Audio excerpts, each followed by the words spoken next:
کے بعد استاد محترم کا خطاب ہوگا، چند منٹ کی نصیحت ہوگی، اس کے بعد شعبہ تحفیظ القرآن کا رزلٹ آپ کو سنایا جائے گا، اس کے بعد انشاءاللہ قاری صاحب اپنی چند کلمات کی گفتگو کریں گے، اس کے بعد دعا ہوگی اور پھر انشاءاللہ کھانا ہوگا۔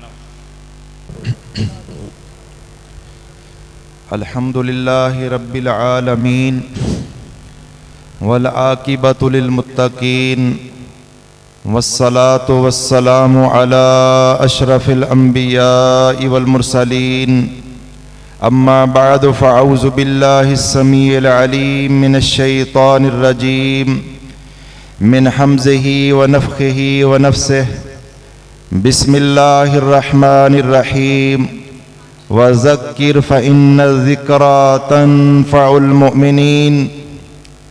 محترم بزرگوں، بھائیوں، سننے والی قابل صد احترام ماؤں اور بہنوں، جابر رضی اللہ تعالی عنہ سے روایت ہے کہ رسول اللہ صلی اللہ علیہ وآلہ وسلم نے ارشاد فرمایا، مر رجل ممن کان قبلکم بجمجمہ۔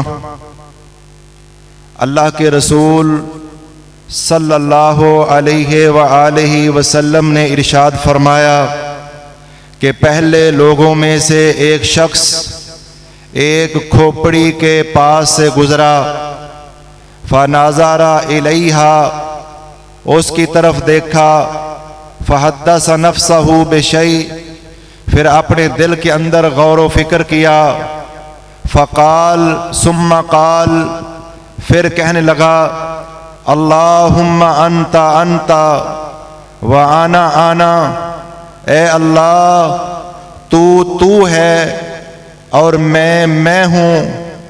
یہ الفاظ کہنے کے بعد خر انت العواد بالمغفرہ وانا العواد بالذنوب، اے اللہ تو بار بار بخشنے والا، میں بار بار گناہ کرنے والا۔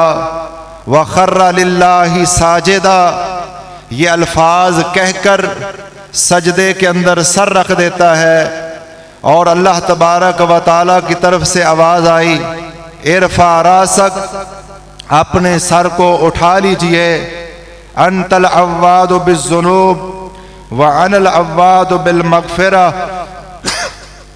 اے میرے بندے واقعہ ہی میں بار بار بخشنے والا ہوں، تو بار بار گناہ کرنے والا ہے۔ فرفع راسہ فغفر لہ، اللہ کے نبی صلی اللہ علیہ وسلم نے ارشاد فرمایا، یہ بندہ سر سجدے سے اٹھاتا ہے، اللہ تبارک و تعالی زندگی کے سارے گناہ معاف کر دیتا ہے۔ کبھی ایسا بھی ہوتا ہے انسان کی زندگی کی کایا پلٹنے کے لیے کسی تقریر تحریر کی ضرورت نہیں ہوتی، ایک جملے کے بھی بغیر صرف انسان کی کھوپڑی دیکھ کر کہ ایک دن وہ وقت بھی تھا جب یہ بھی انسان تھا، زمین کی دھرتی پر سینہ تان کے چلتا ہوگا، آج اس کا گوشت مٹی کے اندر مل گیا ہے اور ہڈیوں کی کھوپڑی نظر آ رہی ہے، ایک وقت آئے گا یہ سارے مراحل مجھ پر بھی گزریں گے، صرف ایک کھوپڑی اس کو بد سے نیک بنا دیتی ہے، فاسق و فاجر سے متقی بنا دیتی ہے۔ کاش کوئی قول، کوئی فعل، کوئی لمحہ، کوئی دن، کوئی بات، کوئی منظر، کوئی کسی میت کو دیا ہوا کندھا، سر پہ اٹھایا ہوا یہ بوجھ، قبر میں اتارتے ہوئے کوئی مردہ ہماری زندگی کے اندر بھی اثر چھوڑ دے، لیکن یہ اس وقت ہے جب ہم توجہ کریں گے تو پھر ایک کھوپڑی بھی ہماری زندگی کو بدل کے رکھ دے سکتی ہے۔ محترم بزرگوں، بھائیوں، اللہ کے نبی صلی اللہ علیہ وسلم کے فرامین اور قرآن کے مطابق سب سے بڑی دولت عقیدہ توحید کی دولت ہے، اس کے بعد نماز کی دولت ہے۔ صحیح بخاری شریف کے اندر رسول اللہ صلی اللہ علیہ وسلم کا فرمان ہے، الذی تفوتہ صلاۃ العصر، جس بندے سے عصر کی نماز فوت ہو گئی. فوت ہونے کا مطلب اس نے جان بوجھ کر نہیں چھوڑی، سستی ہو گئی، بھول گیا، سویا رہ گیا، توجہ کسی اور طرف چلی گئی. فَكَأَنَّمَا وہ تیرا اہلہ و مالو، فَكَأَنَّمَا وہ تیرا اہلہ و مالا. دو طرح اس حدیث کو پڑھا گیا ہے.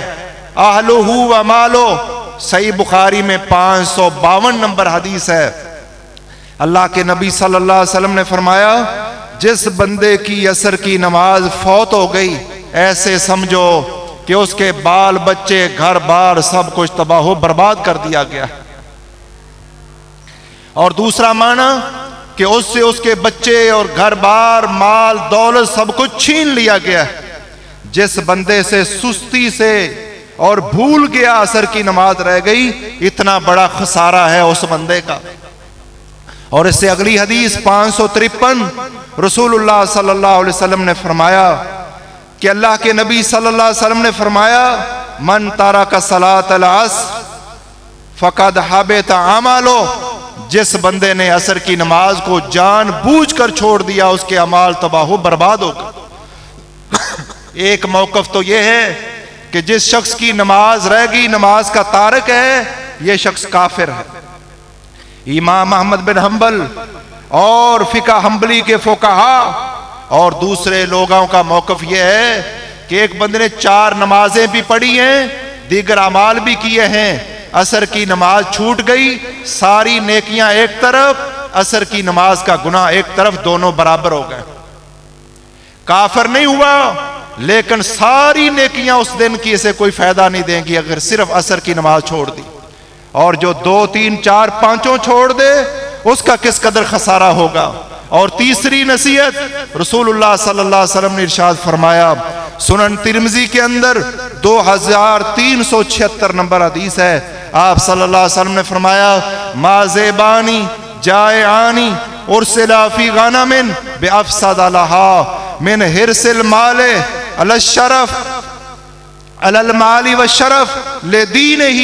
فرمایا جو شخص دنیا کے اندر مال کا بھوکا ہے اور مال کی محبت میں حلال حرام کی کوئی تمیز نہیں، اور پروٹوکول اور وقار سٹیٹس مرتبے کا بھوکا ہے اور پروٹوکول مرتبے کے لیے حلال حرام کی کوئی تمیز نہیں ہے، اللہ کے نبی نے فرمایا 2 بھوکے بھیڑیے اگر بھیڑ بکریوں کے ریوڑ کے اندر چھوڑ دیے جائیں، 2 بھوکے بھیڑیے وہ کھائیں گے کم اور جانوروں کو تباہ زیادہ کریں گے، اتنا نقصان وہ بھیڑیے نہیں کریں گے بکریوں کا جتنا مال کی ہرس اور سٹیٹس اور پروٹوکول کی ہرس انسان کے دین کو نقصان پہنچاتی ہے. لہذا مال کی ہرس میں اندھے نہ ہوئے، حلال کمائیے، حرام سے اپنے آپ کو اور بچوں کو بچا لیجئے. اور آج کے اس بزم کی میری چوتھی نصیحت جو ہے، سوشل میڈیا کا دور ہے، ہر شخص جو دل میں آتا ہے وہ لکھتا ہے، وہ کہتا ہے، جو دل چاہتا ہے وہ کمنٹ کرتا ہے. لیکن یاد رکھیے، اور اس طرح انٹرنیٹ غلط صحیح ہر چیز، ہر بندہ جس پر اللہ کی خاص رحمت ہو وہ بچا ہوا ہے، باقی اکثریت انٹرنیٹ کی وجہ سے شیطان نے بہت گمراہ کر دیا. انٹرنیٹ سے اپنے آپ کو بچائیے سوائے ان چیزوں سے جو آپ کے دین کے لیے فائدہ مند ہیں، دنیا کے لیے فائدہ مند ہیں، جو کل قیامت کو ہمارے خلاف ویڈیو کھڑی نہ کر دی جائے. اور اس کے اندر ہی یہ بات بھی ہے، کمنٹ کرتے وقت، تحریر کرتے وقت، کوئی آڈیو ویڈیو ریکارڈ کرتے وقت سوچ لیں کہیں یہ ویڈیو کل قیامت کو، آڈیو یہ سننا کل قیامت کو ہمارے لیے ہمارے خلاف یہ ریکارڈ نہ بن جائے. اللہ تبارک و تعالیٰ سے دعا ہے اللہ تبارک و تعالیٰ ان باتوں پر مجھے آپ بھائیوں کو عمل کی توفیق عطا فرمائے. وما توفیقی الا باللہ. سبحان ربک رب العزت عما یصفون وسلام علی المرسلین والحمد للہ رب العالمین.